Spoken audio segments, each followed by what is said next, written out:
سب سے پہلے تو ہم ڈسکس کرتے ہیں کہ یہ جو کورس ہے آپ کا EDUC 3126، this is research methods in education, اور اس کا جو کورس ڈسکرپشن ہے جو یہاں پہ دی ہوئی ہے اس میں یہ بتایا جا رہا ہے کہ یہ کورس ڈیزائن کیا گیا ہے تاکہ آپ کے اسٹوڈنٹس کے پاس ریسرچنگ پروفیشنلز والی جو ہے وہ سکلز ڈیولپ ہو سکیں، تاکہ اس کو آپ پریکٹس کر سکیں بعد میں، اور آپ کریٹیکل انالیسس کر سکیں ڈفرینٹ ریسرچ ورک کو دیکھ کر، پڑھ کر، اسٹڈیز کو پڑھنے کے بعد ایک کریٹیکل انالیسس کر سکیں، جائزہ لینے کے قابل ہو سکیں۔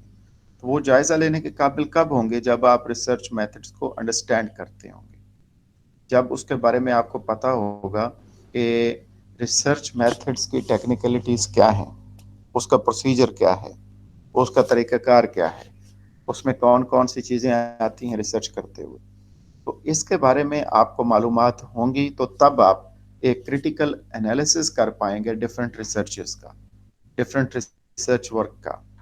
تو اس لیے یہ کورس آپ کو پڑھایا جاتا ہے، اور اسی طرح آپ ڈفرینٹ ریسرچ لٹریچر میں انگیج ہو سکتے ہیں۔ ایک اپرچونٹی آپ کو ملتی ہے، ایک موقع ملتا ہے کہ آپ ریسرچ کرنے کے قابل ہو سکیں، اور آپ لٹریچر کو انڈرسٹینڈ کریں، آپ پڑھیں، اور ڈفرینٹ جو ٹیکنیکس ہیں اس کو آپ سمجھیں کہ ڈفرینٹ ریسرچرز ڈفرینٹ ٹیکنیکس کون کون سی اڈاپٹ کر رہے ہیں، اپلائی کر رہے ہیں، اور اس اپلیکیشن سے وہ اپنا کلاس روم سچویشن کو اوورال کیسے امپروو کر رہے ہیں۔ ایون کہ ٹیچرز کی بات کریں تو ٹیچر ایز اے ریسرچر کس طریقے سے اپنے آپ کو بہتر بنا سکتا ہے، وہ اپنی ٹیچنگ کو کیسے بہتر بنا سکتا ہے، وہ اپنے ٹیچنگ سٹائل کو کیسے بہتر بنا سکتا ہے، اپنے ٹیچنگ میتھڈالوجیز کو کیسے امپروو کر سکتا ہے، وہ کلاس روم کا انوائرمنٹ اوورال کیسے بہتر کر سکتا ہے، وہ اسٹوڈنٹس کو موٹیویٹ کیسے کر سکتا ہے، وہ لرننگ اپرچونٹیز کیسے بہتر بنا سکتا ہے۔ سو اوورال کلاس روم سچویشن کو امپروو کرنے کے حوالے سے ریسرچ کی جو ٹیکنیکس ہیں وہ آپ کی ہیلپ کرتی ہیں اس حوالے سے، اس لیے بھی یہ ریسرچ میتھڈز ان ایجوکیشن آپ کو پڑھایا جاتا ہے۔ اور اس کے اگر کورس آؤٹ کمز دیکھیں تو اس کورس کو پڑھنے کے بعد at the end of completing this course the learners will be able to، یعنی جو آپ لوگ ہیں، جو لرنرز ہیں، جو اسٹوڈنٹس ہیں، جو اس کو سمجھ رہے ہیں، ریسرچ کو پڑھ رہے ہیں، وہ اس کورس کو مکمل ہونے کے بعد کس قابل ہو سکیں گے۔ اس میں 4 پوائنٹس یہاں پہ ڈسکس کیے گئے مختصراً۔ تو اس میں ایک چیز بتائی جا رہی ہے کہ آپ اس قابل ہو جائیں گے کہ آپ ریسرچ اینڈ ایجوکیشن کا جو سکوپ ہے، جو اس کی میننگ ہے، جو اس کی نیچر ہے، اس کو ڈسکس کر سکیں گے۔ آپ کو پتہ ہوگا کہ ریسرچ کی میننگ کیا ہے، نیچر آف ریسرچ کیا ہے، scope of research and education کیا ہے، اس کے بارے میں ایک بنیادی انڈرسٹینڈنگ آپ کو ہو جائے گی۔ اس کے بعد دوسرا جو کورس آؤٹ کم ہے وہ بتایا جا رہا ہے کہ آپ ڈفرینٹ جو ریسرچنگ پروفیشنلز ہیں اسی کی طرح آپ کام کرنے کے قابل ہو جائیں گے۔ آپ اپنے آپ کو ریسرچ پروفیشنلز کے طور پر سامنے لا سکیں گے، آپ تمام ٹیکنیکلٹیز کو انڈرسٹینڈ کرتے ہوں گے۔ اور تیسرے نمبر پہ جو بتایا جا رہا ہے وہ یہ ہے کہ آپ ڈفرینٹ ایجوکیشنل سیٹنگز میں ریسرچ کنڈکٹ کر سکیں۔ اگر آپ چاہیں کہ آپ کسی پرابلم پہ ریسرچ کرنا چاہتے ہیں تو آپ ایجوکیشنل سیٹنگز میں کوئی بھی پرابلم اٹھا کر، کوئی بھی پرابلم لے کر اس کے اوپر آپ ریسرچ کنڈکٹ کر سکتے ہیں اس کورس کو پڑھنے کے بعد، یعنی انڈرسٹینڈنگ آپ کی اس طرح ہو جائے گی اس کے بعد۔ اور چوتھی کہ جب ریسرچ کر لیں گے تو آؤٹ کم یہ ہے کورس کی پڑھنے کے بعد کیا ہوگا کہ آپ ایک ریسرچ رپورٹ لکھ سکیں گے اور اس کو اچھے طریقے سے ایفیکٹو وے میں پریزنٹ کرنے کے قابل ہو جائیں گے۔ یعنی یہ کورس پڑھنے کے بعد آپ ریسرچ کی تمام بنیادی معلومات کو سمجھنے کے بعد ریسرچ کر کر رپورٹ لکھ پائیں گے، ریسرچ رپورٹ اچھے انداز میں، اور اس کو اچھے طریقے سے ایفیکٹو وے میں اس کو پریزنٹ کرنے کے قابل ہو جائیں گے۔ تو یہ تو کچھ کورس ڈسکرپشن اور کورس آؤٹ کمز تھے جو میں نے شیئر کر دیے آپ کے ساتھ۔ So first one is related to nature of educational research. سب سے پہلا جو چیپٹر ہے وہ ڈیل کرتا ہے کہ ایجوکیشنل ریسرچ یا ریسرچ کیا ہے، اس کی نیچر کیا ہے، اور اس میں ہم دیکھیں گے کہ ایکچولی ریسرچ کسے کہتے ہیں، اور پھر ہم ایجوکیشنل ریسرچ کے بارے میں جاننے کی کوشش کریں گے کہ ریسرچ کیا ہے اور ایجوکیشنل ریسرچ کیا ہے۔